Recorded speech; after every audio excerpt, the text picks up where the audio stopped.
ত্রয়োদশ জাতীয় সংসদ নির্বাচনে বিএনপির জয়ের পর প্রথম সংবাদ সম্মেলনে বাংলাদেশের প্রধানমন্ত্রী তারেক রহমানকে এক বিদেশি সাংবাদিক প্রশ্ন করেছিলেন, বাংলাদেশে এখনো অনেক মানুষ আওয়ামী লীগের সমর্থক, তাদের সঙ্গে রিকনসিলিয়েশন কিভাবে হবে?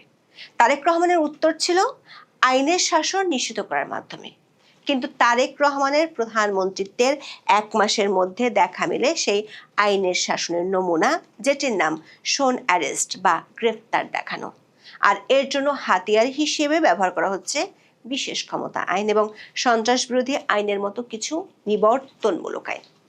বিবিসি বাংলার খবরে বলা হচ্ছে, এসব মামলা আর শোন অ্যারেস্ট থেকে মুক্তি মিলছে না স্কুলগামী শিক্ষার্থীদেরও।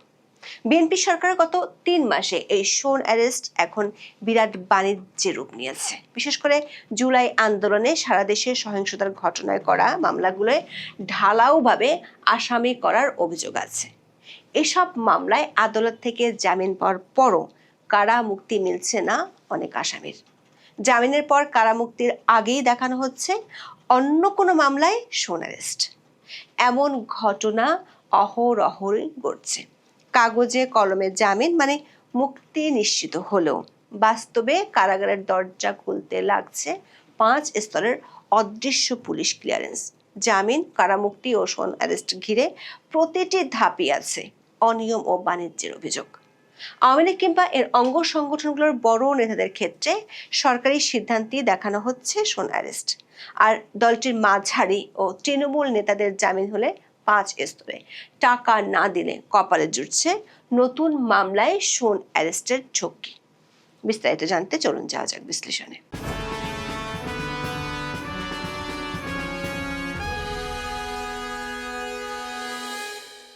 গত মার্চে মাগুরা শহরের জামরুলতলায় জেলা আওয়ামী লীগের কার্যালয় উদ্বোধন ও দলীয় কর্মসূচিতে অংশ নেন মাগুরা জেলা মহিলা আওয়ামী লীগের সহসভাপতি ও সদর উপজেলা পরিষদের সাবেক মহিলা ভাইস চেয়ারম্যান কাজী সোনিয়া সুলতানা।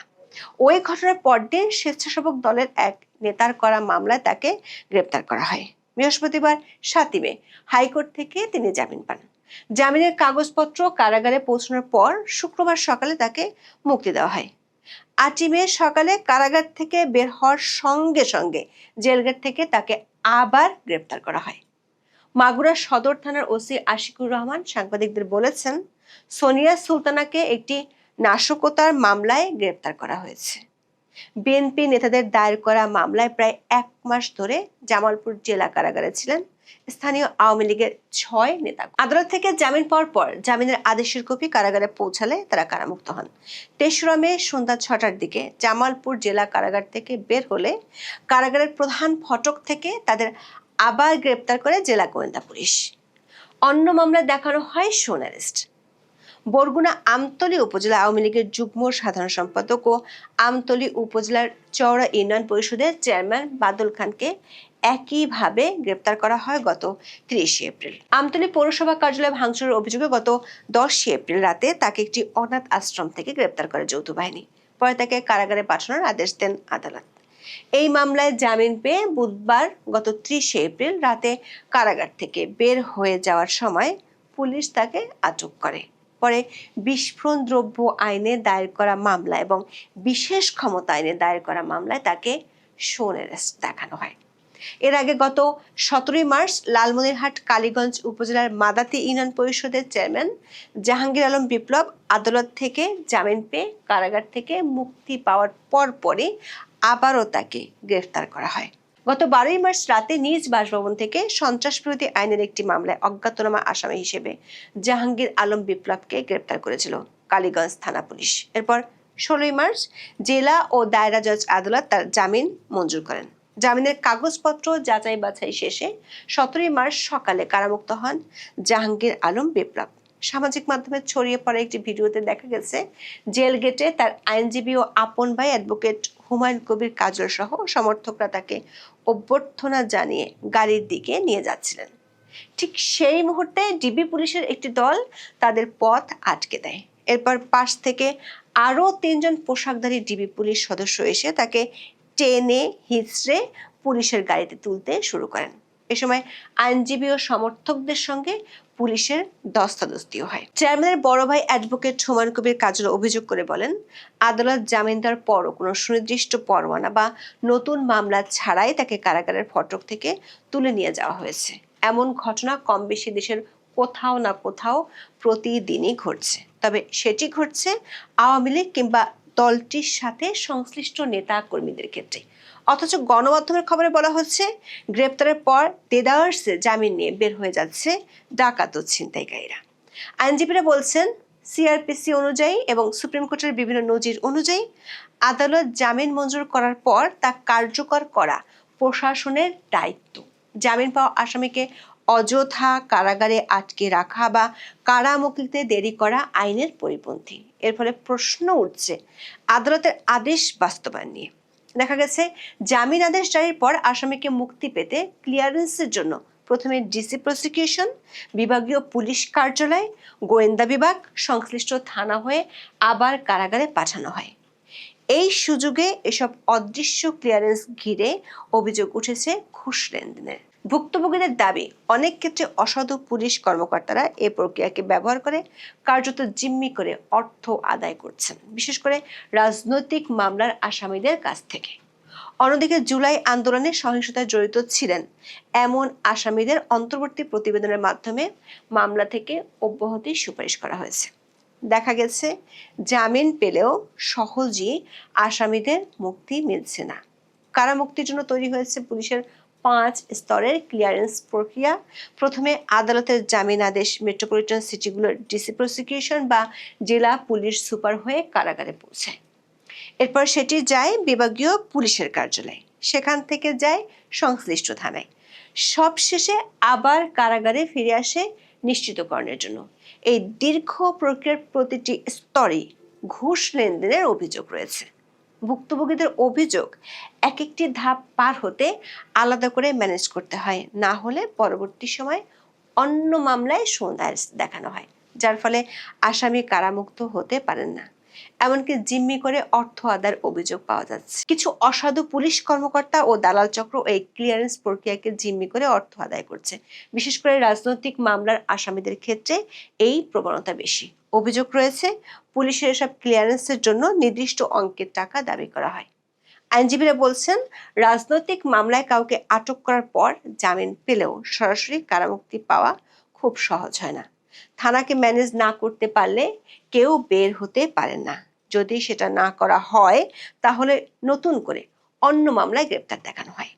কখনো একই থানায়, আবার কখনো পাশের থানায় মামলা দেওয়া হয়, যাতে মুক্তি আটকে যায়। পুরো প্রক্রিয়া এমন ভাবে চলে, জামিন পাওয়ার পর আসামির স্বজনরা কারাগারে গেটে গিয়ে জানতে পারেন আরেকটি মামলায় তার শোন অ্যারেস্ট আছে। তখন আবার শুরু হয় নতুন দৌড়ঝাঁপ।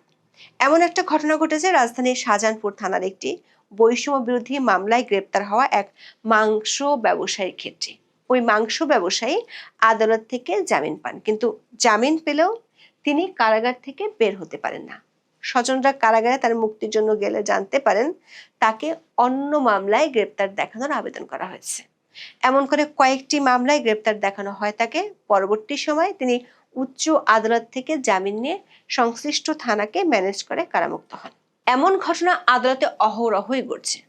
অথচ ফৌজদারি কার্যবিধির 167 এর 1 নম্বর ধারা অনুযায়ী ইতিমধ্যে অন্য মামলায় আটক থাকা কোনো ব্যক্তিকে নতুন মামলায় গ্রেপ্তার দেখাতে হলে ম্যাজিস্ট্রেটকে অবশ্যই মামলার ডায়েরি পর্যালোচনা করে এবং শুনানির সুযোগ দিয়ে যৌক্তিক কারণে সন্তোষজনক মনে হলে তবেই অনুমোদন দিবেন। অন্তর্বর্তী সরকার এই বিধানটি যুক্ত করেছিল। এর উদ্দেশ্য ছিল শোন অ্যারেস্ট মামলাকে রাজনৈতিক হাতিয়ার হিসেবে ব্যবহারের পথ বন্ধ করা। অথচ ইন্টারিয়ামের আমলে এই ধারার ব্যত্যয় ঘটেছে বেশি, আর সেই ধারা অনুসরণ করছে বিএনপি সরকার। আইনজীবীরা বলছেন, হাতে গোনা কিছু ব্যতিক্রম ছাড়া জামিনের পর শোন অ্যারেস্ট মামলাগুলোর কোনো প্রামাণিক ভিত্তি দেখা যাচ্ছে না।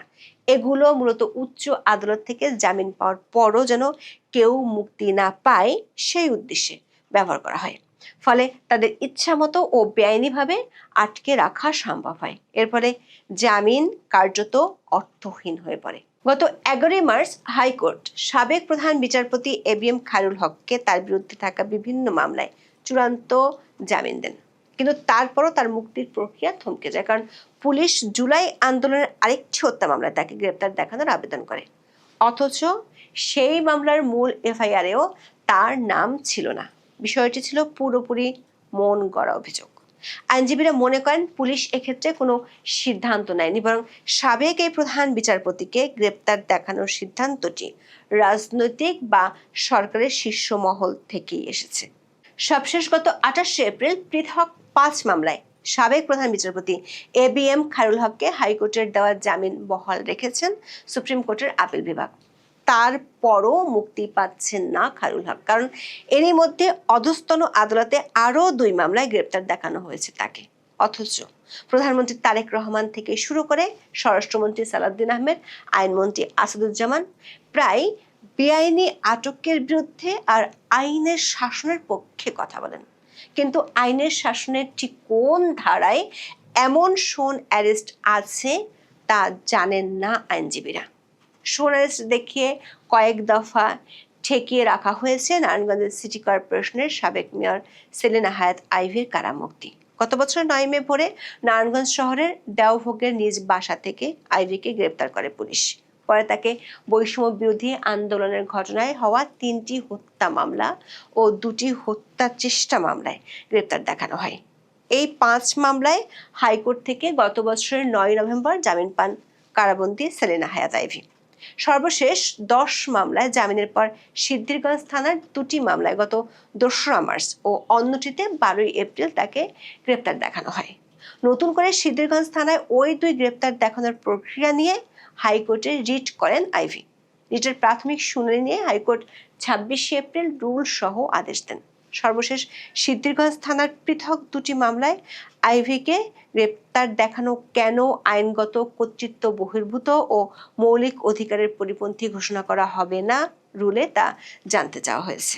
এর মধ্যে বিবিসি বাংলার একটি খবর দিচ্ছে আরও ভয়ঙ্কর তথ্য। খবরটিতে বলা হয়েছে, বাংলাদেশের সম্প্রতি নিষিদ্ধ সংগঠন ছাত্রলীগের সঙ্গে যুক্ত থাকার অভিযোগে স্কুল শিক্ষার্থীদের গ্রেপ্তার এবং মাধ্যমিক পরীক্ষায় বসতে না পারার কয়েকটি ঘটনা সামনে এসেছে।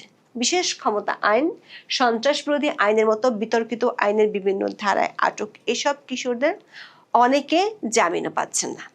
সুপ্রিম কোর্টের সিনিয়র আইনজীবী ওমর ফারুক বিবিসি বাংলাকে বলেছেন, আইন অনুযায়ী মহিলা, বৃদ্ধ, শিশু কিংবা অসুস্থ থাকলে তাদের জামিন অযোগ্য ধারায় মামলা হলেও জামিন দিতে পারবে, কিন্তু নির্বাচনের পরদিনই আইনের শাসন নিশ্চিত করার ঘোষণা দেয়া বিএনপি সরকারের আমলে স্কুল শিক্ষার্থীরা শুধু গ্রেপ্তারই হচ্ছে না, পরীক্ষাও দিতে পারছে না।